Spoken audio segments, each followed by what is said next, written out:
InsyaAllah tuan-tuan, hari ini saya akan kongsikan dengan tuan-tuan ada satu zikir daripada hadis Nabi SAW yang menjadi sunnah. Siapa yang beramal dengan zikir ini pada waktu pagi, ibadahnya zikir itu lebih berat daripada semua amalan pada pagi tersebut.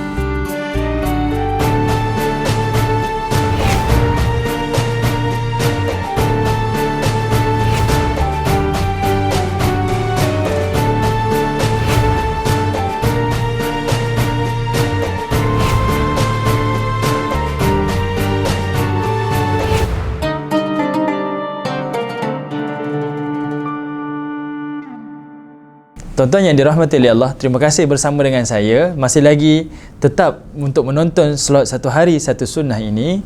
Saya nak kongsikan dengan tuan-tuan satu cerita, iaitu isteri baginda Nabi SAW yang bernama Juwairiyah. Okey, nama Juwairiyah ni nama yang sedap. Kalau tuan-tuan ada anak perempuan, cucu perempuan, baik untuk berikan nama-nama ini kepada anak-anak perempuan kita. Jadinya tuan-tuan, Juwairiyah ni antara isteri Nabi yang hebat ibadahnya, yang mana diceritakan dalam hadis ini, Nabi SAW keluar solat subuh berjemaah di Masjid Nabawi, menjadi imam di sana. Sebelum Nabi tunaikan solat subuh, keluar daripada masjid, Nabi telah nampak Juwairiyah ni telah duduk di tempat solatnya, iaitu di dalam rumahnya, dan dalam keadaan dia sedang berzikir. Kemudian Nabi pun pergilah solat di masjid. Kemudian Nabi pulang dan Nabi nampak Juwairiyah tetap berada lagi di tempat duduknya dengan zikir-zikirnya lagi. Sedangkan waktu itu matahari sudah naik, maknanya dah fajar dah naik dah. Dan Nabi SAW tanyakan, "Wahai Juwairiyah, apa yang kamu buat ni? Zikir panjang-panjang ni." Kata Juwairiyah, "Ini amalan yang saya lakukan, kebiasaan, rutin maknanya dia sering lakukan zikir-zikir tersebut." Dan Nabi kata, "Wahai Juwairiyah, nak tak kamu tahu ada satu zikir, satu sunnah ini kamu buat, zikir ini lebih berat timbangannya daripada semua zikir-zikir yang kamu lakukan." Yang ini tuan-tuan dengan sungguh-sungguh tuan-tuan. Sebab apa? Sebab kita ni, masyarakat hari ni, masyarakat yang kita bangun pagi dapat beribadah seketika, kemudian kita dah sibuk urus anak, kita nak pergi hantar anak pergi sekolah, nak hantar ke rumah pengasuh, nak ke pejabat, nak sediakan sarapan, nak itu, nak ini, macam-macam kerja. Jadi Nabi bagikan kepada kita ada amalan yang ringkas tapi ganjaran besar. Mudahnya tuan-tuan, zikir ini dibaca 3 kali, tetapi dia punya pahala dia lebih berat di timbangan berbanding apa-apa amalan yang kita lakukan pada pagi tersebut. Apa dia tuan-tuan? Iaitu kata Nabi SAW, cukup kamu membaca zikir subhanallah wa bihamdi adada khalqi wa rida nafsi wa zinata arshi wa midada kalimati. Tuan-tuan baca 3 kali pada waktu pagi. Zikir ini akan memberatkan timbangan pahala tuan-tuan lebih daripada semua zikir-zikir yang kita baca pada waktu pagi.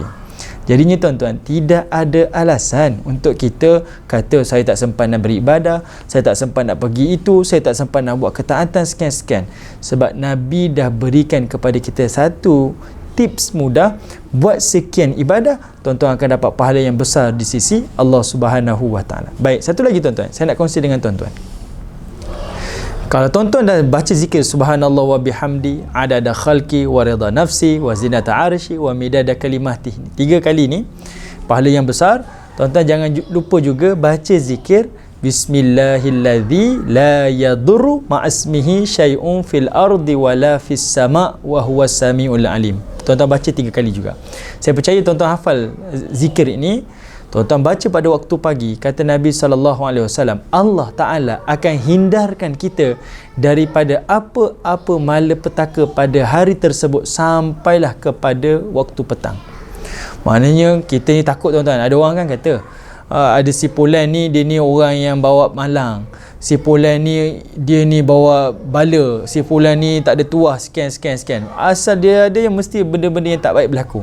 Tuan-tuan ketepikan tuan-tuan, itu perkara khurafat. Nabi ajar, tuan-tuan kalau nak rasa terjamin, terselamat dengan bantuan Allah, tuan-tuan baca saja zikir ni 3 kali pada waktu pagi. Bismillahilladzi la yadurru ma'asmihi syai'un fil ardi wala fis sama' wa huwas samiul alim. Baca 3 kali waktu pagi sampai waktu petang. Allah akan jaga kita daripada terkena mana-mana malapetaka ataupun perkara-perkara yang malang. Tuan-tuan ingat ya. Sebab apa tuan-tuan? Menarik daripada hadis ni, saya teringat ada seorang sahabat Nabi SAW. dia sebut hadis ni kepada sahabat-sahabat yang lain. Diriwayatkan, dia kata, aku dengar hadis ni daripada Nabi SAW, siapa yang baca zikir ini, dia akan terhindar daripada malapetaka untuk hari tersebut. Jadinya tuan-tuan, sahabat-sahabat lain duk pakat buat, dan masing-masing merasakan betul kehidupannya lebih terjaga, lebih secure, lebih safe, sebab membaca amalan yang diajarkan oleh Nabi, sunnah ni. Tapi nak jadi cerita tuan-tuan, sahabat Nabi yang ajar, yang riwayatkan hadis ini kepada sahabat-sahabat yang lain, satu hari dia terkena penyakit lumpuh. Okey, dia kena stroke. Dan sahabat yang lain datang, dia kata, wahai sahabat, bukankah kau yang ajarkan kami baca zikir Bismillahirrahmanirrahim sampai habis ni akan menghindarkan kamu daripada malapetaka, bencana dan sebagainya? Dia kata, betul, aku yang ajarkan kepada kamu, tetapi pagi tadi aku terlupa nak baca, dan sebab itulah aku terkena lumpuh. Tuan-tuan dapat sesuatu daripada hadis ni? Amalkan sunnah Nabi SAW ini.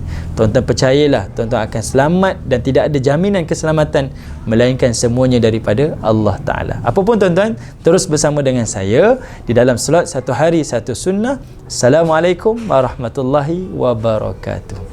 Bersama dengan saya Ustaz Aizuddin Kamaruzaman dalam solat satu hari satu sunnah di Al-Hikmah TV.